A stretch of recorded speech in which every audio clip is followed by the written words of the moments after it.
Lakshmipur Oman প্রবাসী রফিকুল্লাহ স্বপনের নবনির্মিত বাড়ি কাজ তার প্রতিবেশী বন্ধু বেলাল হোসেন বাবু প্রতিহিংসাবশত বারবার আদালতে মামলা দিয়ে কাজ বন্ধ রাখার অভিযোগ উঠেছে। রোববার দুপুরে সদর উপজেলার মাদার ইউনিয়নের পূর্ব গন্তপুর গ্রামের আশিক পুত্র বাড়িতে গেলে ভুক্তভোগী প্রবাসী অভিযোগ করেন তার বন্ধুর বিরুদ্ধে। প্রবাসী স্বপন গন্তপুর গ্রামের মহরমানের ছেলে, তার বন্ধু বেলাল একেবারে মৃত নুরুজ্জামানের ছেলে।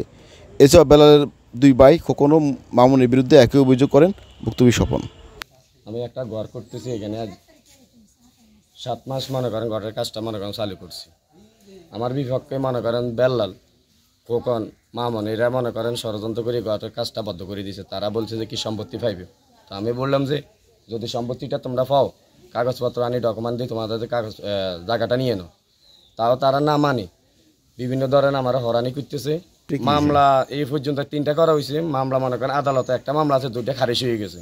আর মনে করেন ওই মামলাটা শুনানি 5 তারিখ, কিন্তু ওই 5 তারিখে তারা অপেক্ষা না করি তারা মনে করেন কালকে পুলিশ আনি মনে করেন আমার এখান থেকে মাল সামানা বেগুলা লই গেছে। সম্বন্ধে স্বপনের অভিযোগ হচ্ছে যে আপনি তাকে বারবার মামলা করে হয়রানি করতেছেন, সেটা কাজ না করতে প্রতিহিংসা করে।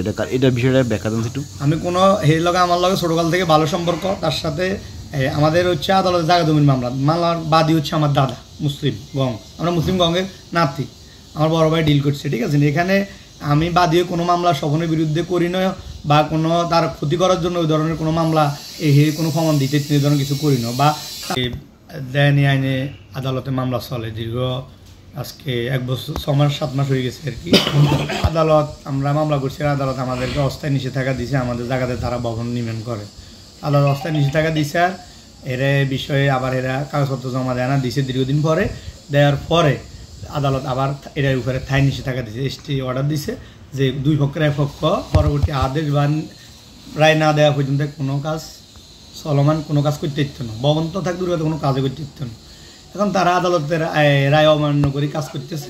তখন আমরা আমাদের রায় নিয়ে আমরা থানায় উপস্থিত হই। হওয়ার পরে থানা থেকে দারোগা সাহেব আসি, উনি কাজ বদ্ধ করে দেন। তো এরা ক্ষিপ্ত হয়ে আমাদের রাস্তা আটকে দেয় বাড়ির চলাচলে। তখন আমাদের সাংবাদিক ভাইরা যাই বলার পরে এরা রাস্তা ক্লিয়ার করে দেয়। ওনাদেরকে ধন্যবাদ। রাস্তা ক্লিয়ার করে আমাদের যাতায়াতের রাস্তা, এটা আজকে ওরা 100 বছর আগে রেকর্ডি রাস্তা। এখন ওনাদেরকে ধন্যবাদ, ওনাই উপরে। তবে আমার কথা হচ্ছে যে আদালতে মামলা চলে, আদালত থেকে রায় হ্যাঁ আপনি কাজ করেন, আমার কোনো সমস্যা নেই। আর হলে আপনি বসে সমঝোতা করেন। আমরা মানুষ বসে দুই পক্ষে সমঝোতা করি। আপনি ফাইন হইলে আমাদের নিয়ে দেন, আমি ফাইন হইলে আমার দিয়ে দেন, দিয়ে কাজ করেন। আমরা চন্দ্র থানা ভারপ্রাপ্ত কর্মকর্তা ওসি আব্দুল হক বলেন, জাতীয় সেবা ত্রিপুল লাইনে কল পেয়ে ঘটনাস্থলে পুলিশ পরিদর্শন করেন। আইন শৃঙ্খলা যেন বিঘ্ন না ঘটে সেই জন্য উভয় পক্ষকে শান্তি শৃঙ্খলা রক্ষায় আইনি নির্দেশ প্রদান করা হয়। মোহাম্মদ রিবুল হোসেন, লক্ষ্মীপুর।